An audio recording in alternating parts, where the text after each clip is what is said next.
Ce qui me plaît dans la montagne, il y a la nature, les animaux, et après grimper.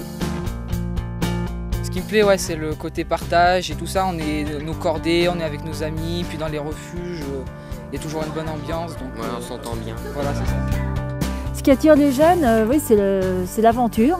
C'est découvrir des espaces nouveaux qu'ils n'auront peut-être pas l'occasion de découvrir avec leurs parents. D'abord, il y a des valeurs de confiance, des confiances dans les cadres, mais des confiances aussi dans les collègues de cordée, des valeurs de convivialité. De la capacité à évoluer également, c'est une capacité psychologique, physique. Après, il y a l'harmonie avec les autres et on passe du bon temps aussi, on rigole et tout. Donc, par exemple sur l'escalade, sans se tromper dans les manips, on arrive à rigoler et à s'entraider aussi. Allez, plus haut, plus haut, plus haut. Voilà. Le fait de faire partie d'un club lui a fait prendre conscience que c'était bien de prendre, mais qu'il fallait savoir donner aussi. Ils se retrouvent avec des enfants d'âge complètement différents. Donc les grands apprennent à faire attention aux petits.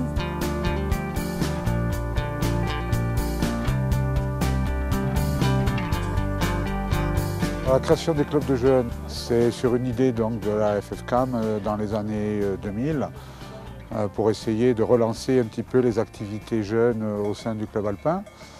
On a deux domaines, les écoles de sport qui concernent les écoles d'escalade et les écoles de ski, donc tout ce qui est en fait milieu aseptisé, sécurisé, et les écoles d'aventure qui sont une partie importante du projet des écoles de jeunes, puisque l'objectif c'est d'amener des jeunes à pratiquer toutes les activités, que ce soit l'alpinisme, les activités d'hiver, cascade de glace, ski de rando, raquettes, via ferrata, VTT, spéléo, toutes les activités en fait pratiquées au sein du club alpin.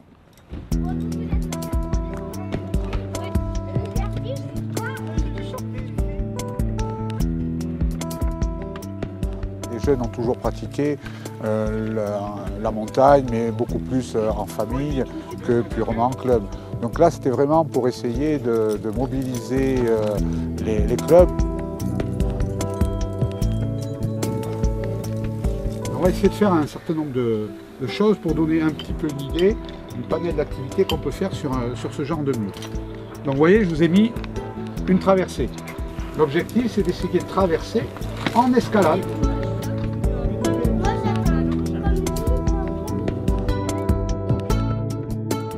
L'apport, il est dans le parcours quasi initiatique, dans le sens où la plupart du temps, ils arrivent avec un niveau de compétence et de connaissance de l'activité qui est quasi inexistant. Et progressivement, ils vont découvrir toutes les phases de progression dans la pratique. Et pour certains, ça peut aller jusqu'au niveau professionnel. J'aime bien venir ici parce que j'aime bien l'escalade et j'aime bien monter haut. J'aime bien avoir l'adrénaline en haut. C'est ça que j'aime bien. Adieu, adieu les gars. Adieu. Alors ce sport a apporté à Clément principalement de l'autonomie. En fait, en tant que parent, nous, c'est ce qu'on cherchait à lui apporter. En fait, c'est quelque chose qui lui a été véhiculé après par le club aussi.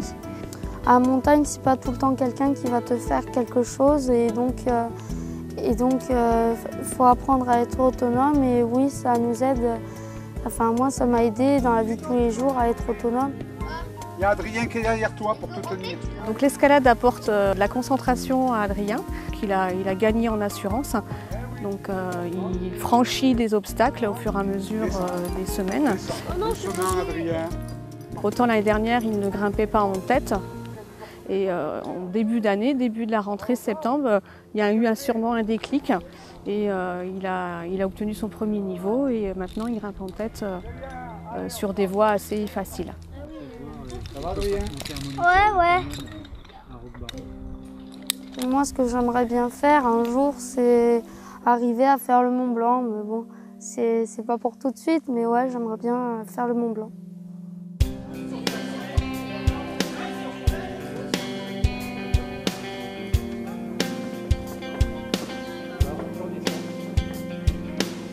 Alors toutes les semaines, les jeunes de l'école de l'escalade se retrouvent le mardi et le vendredi de 17h30 20h30 à 22h pour pratiquer leur sport de prédilection, on va dire. Hein? C'est surtout une préparation un petit peu pour les amener en extérieur. Oh les gars, ça traîne hein. Le mur est très bien pour attirer les jeunes, il est aussi moteur. Quand on voit les compétitions, c'est sur mur artificiel. Donc forcément, ça apporte un engouement, ça amène énormément de jeunes.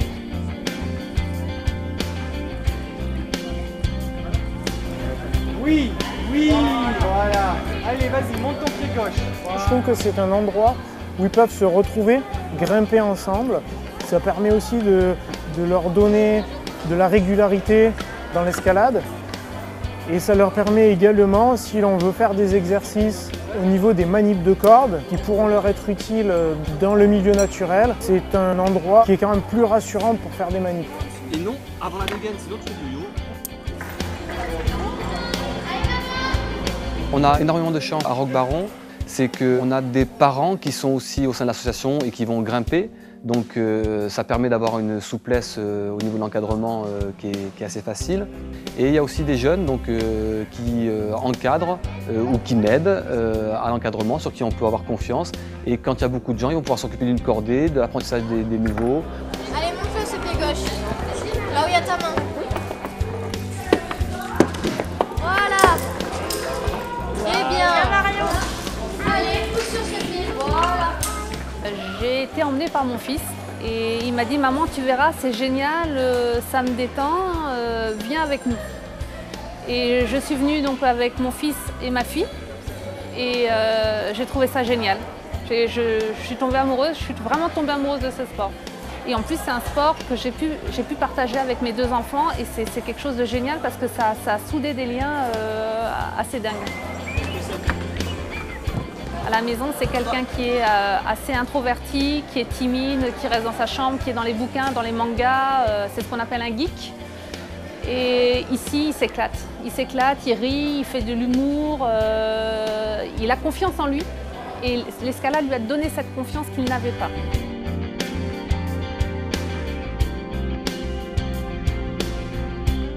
Alors le gros avantage d'avoir une salle comme celle-là, c'est qu'on peut grimper toute l'année, qu'il pleuve, qu'il neige ou qu'il vente, donc ça c'est quand même un gros avantage dans un sport comme celui-là. Et c'est vrai que je pense que pour eux c'est pas suffisant. Alors ils aiment bien effectivement aller en salle comme ça, ils aiment bien aussi aller faire du bloc, donc c'est un peu plus ludique. Et la montagne, je pense que c'est la cerise sur le gâteau. C'est-à-dire que le fait de bien travailler en salle, ça permet d'être plus à l'aise en montagne pour faire de la course d'arrêt, pour manipuler des cordes, pour des choses comme ça. Donc ça c'est vrai que c'est quelque chose, je pense, qu'ils préfèrent.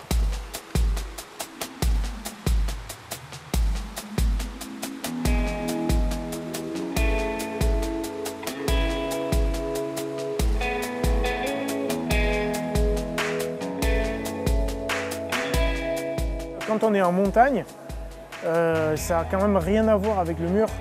On peut avoir beau progresser en mur, les manips, les techniques d'évolution en montagne sont quand même de loin différentes.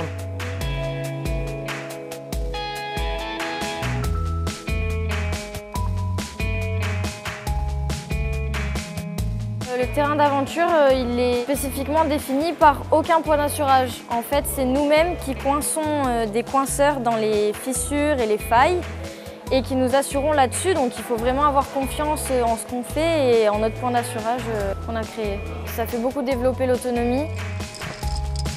Relais marché.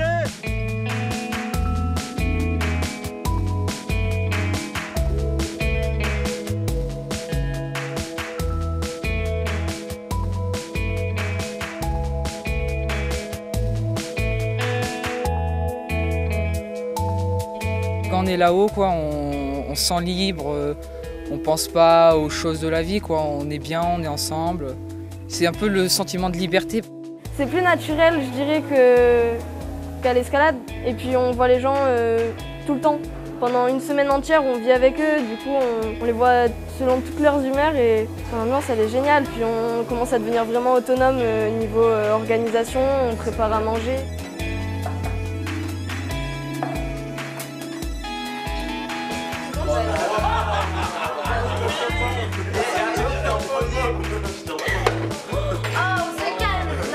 Les enfants font, entre guillemets, tout. c'est le principe, et le font de façon autonome, avec notre aide bien sûr, et surtout avec l'aide de Jean et du guide. Donc tout ce qui est la vie en communauté, c'est eux qui la gèrent d'un point de vue matériel, donc faire la cuisine, faire les menus, préparer les menus, parce que ça se prépare aussi.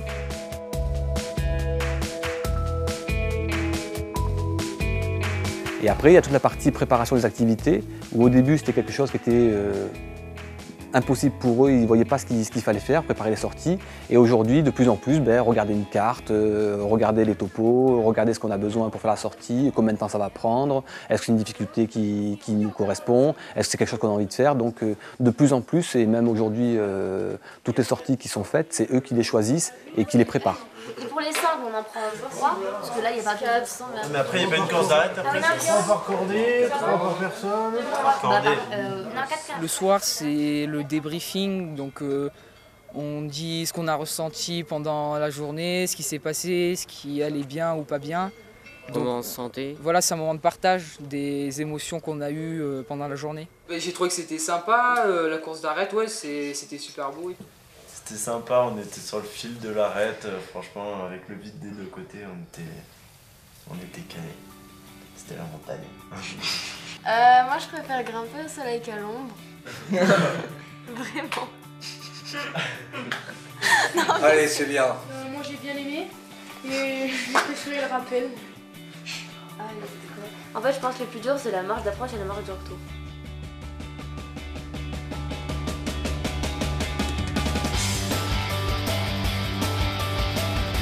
Pour moi, la rencontre de ces jeunes, à chaque fois, c'est vraiment une bonne surprise. C'est vraiment quelque chose qui me réjouit parce que je mesure l'apport pédagogique, mais aussi le parcours depuis leur arrivée dans le club.